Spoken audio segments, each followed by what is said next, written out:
200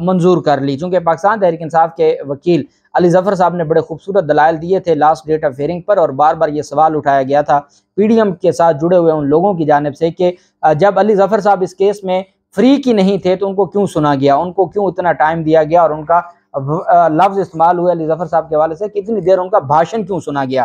تو علی ظفر صاحب نے پاکستان تحریک انصاف کی جانب سے درخواست دائر کر دی، اور پاکستان تحریک انصاف نے جیسے supreme court practice and procedure act کو چیلنج کیا ہوا تھا، پاکستان تحریک انصاف نے ہی اس کیس میں بھی فریق بننے کی درخواست دائر کرتے ہوئے ریویو ایکٹ کو بھی کالعدم قرار دینے کی استدعا کر دی۔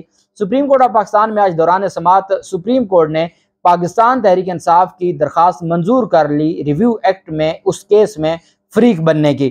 تو جب وہ درخواست منظور ہوگی تو علی ظفر صاحب فل اینڈ فلیج طریقے سے اپنے آرگومنٹس پہ آ گئے۔ علی ظفر صاحب روشن پر آ گئے۔ چیف جسٹس نے استفسار کیا کہ آپ نے یہ درخواستیں کس کی جانب سے دائر کی ہیں، تو بیرسٹر علی ظفر صاحب نے کہا کہ یہ درخواستیں پی ٹی آئی کے رہنما اور سیکرٹری جنرل عمر ایوب نے دائر کی ہے۔ سپریم کورٹ کے پاس اختیار ہے کہ فیصلوں پر نظر ثانی کر سکتی ہے۔ آرٹیکل 188 میں ریویو کا ذکر ہے۔ ریویو کا کیا مطلب ہوتا ہے یہ واضح ہے۔ اس ضمن میں 1956 کے آئین میں بھی وہی لینگویج استعمال ہوئی جو 1973 کے آئین میں ہوئی ہے۔ اس کا مطلب ہے کہ ہماری جو جورسپروڈنس ہے وہ 100 سال سے اس بات پر وہ قائم ہے، یا وہ اس نقطہ نظر پر کلیئر ہے کہ ریویو سے کیا مراد ہے اور اپیل سے کیا مراد ہے، اور ریویو اور اپیل میں واضح فرق ہوتا ہے۔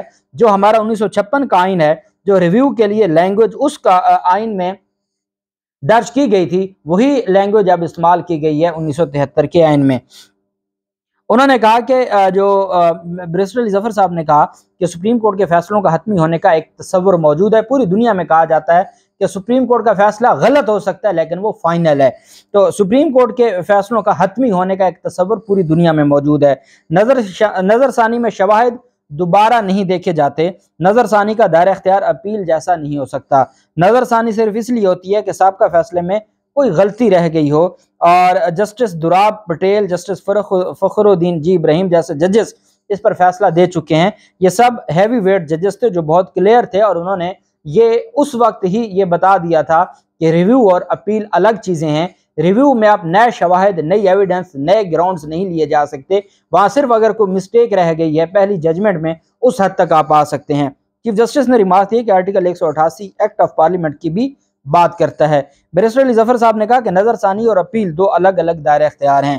آئین سپریم کورٹ کے فیصلے کے خلاف اپیل کا نہیں کہتا، آئین سپریم کورٹ کے فیصلے کے خلاف ریویو کا کہتا ہے۔ تو اس وجہ سے ریویو سے مراد وہی ہے جو سپریم کورٹ رولز میں لکھ دیا گیا ہے، ریویو اس سے آگے نہیں ہے۔ جسٹس اعجاز الحسن صاحب نے ریمارکس دی ہے کہ آپ یہ کہہ رہے ہیں کہ نظر ثانی کا اسکوپ اپیل جیسا ہو گیا ہے اب اس قانون سے۔ علی ظفر صاحب نے کہا کہ آرٹیکل 175 کا حوالہ دیتے ہوئے کہا کہ آرٹیکل 175 میں عدالتوں سے متعلق وضاحت موجود ہے۔ آرٹیکل 142 قانون سازی کو آئین سے مشروط کرتا ہے۔ کسی معاملے پر مجلس شورا آئین کے مطابق قانون سازی کر سکتی ہے، کوئی بھی قانون بنیادی آئین کی خلاف ورزی میں نہیں بنایا جا سکتا۔ جسٹس منیب نے ریمارکس دیے کہ آرٹیکل 188 کو ایکٹ آف پارلیمنٹ سے مشروط کیا گیا ہے، کیا ایکٹ کے ذریعے نظر ثانی کی محض نوعیت نہیں بدلی گئی؟ علی ظفر صاحب نے کہا کہ نئے ایکٹ سے نظر ثانی کو اپیل جیسا اختیار دیا گیا ہے۔ پہلے انہوں نے اپیل کا حق دینے کے لیے قانون بنایا، جب وہ سسپینڈ ہوا تو انہوں نے ریویو کو ہی سرے سے ہی تبدیل کر دیا اور ریویو کو اپیل والے اختیارات دیتے ہوئے ریویو کو ڈیفائن کر دیا۔ جسٹس منیب اختر نے استفسار کیا کہ کل فل کورٹ رولز بدل دے تو کیا ہوگا؟ بیرسٹر علی ظفر صاحب نے کہا رولز کو بھی آئین پر فوقیت حاصل نہیں ہوگی، بھلے آپ خود رولز بدل دیں لیکن جو آئین میں لکھا ہوا ہے، آئین میں لکھے کو آئین ہی تبدیل کر سکتا ہے، اس کے علاوہ اور کوئی طاقت استعمال نہیں کر سکتی۔ اور اس پر انہوں نے کہا کہ ہمیں یہ امکان نظر آ رہا ہے اس ریویو ایکٹ، جب سپریم کورٹ نے کہا کہ آپ اس ریویو میں کیوں فریق بننا چاہتے ہیں، انہوں نے کہا اس میں دو چیزیں، ایک آئینی معاملہ ہے اور ایک سیاسی معاملہ ہے۔ سیاسی معاملہ یہ ہے کہ اس ریویو ایکٹ کے ذریعے امکان یہ ظاہر کیا جا رہا ہے کہ نواز شریف کو حق دیا جائے گا، جہانگیر ترین کو اور باقی اس طرح کے لوگوں کو ریویو ایکٹ کے تحت ریلیف دینے کے لیے یہ قانون لایا گیا، اور اس میں ایک بدنیتی واضح ہے۔ اور انہوں نے کہا کہ اس پر حکومتی وزراء یہ بات کر چکے ہیں کہ یہ نواز شریف کو اس سے ریلیف ملے گا۔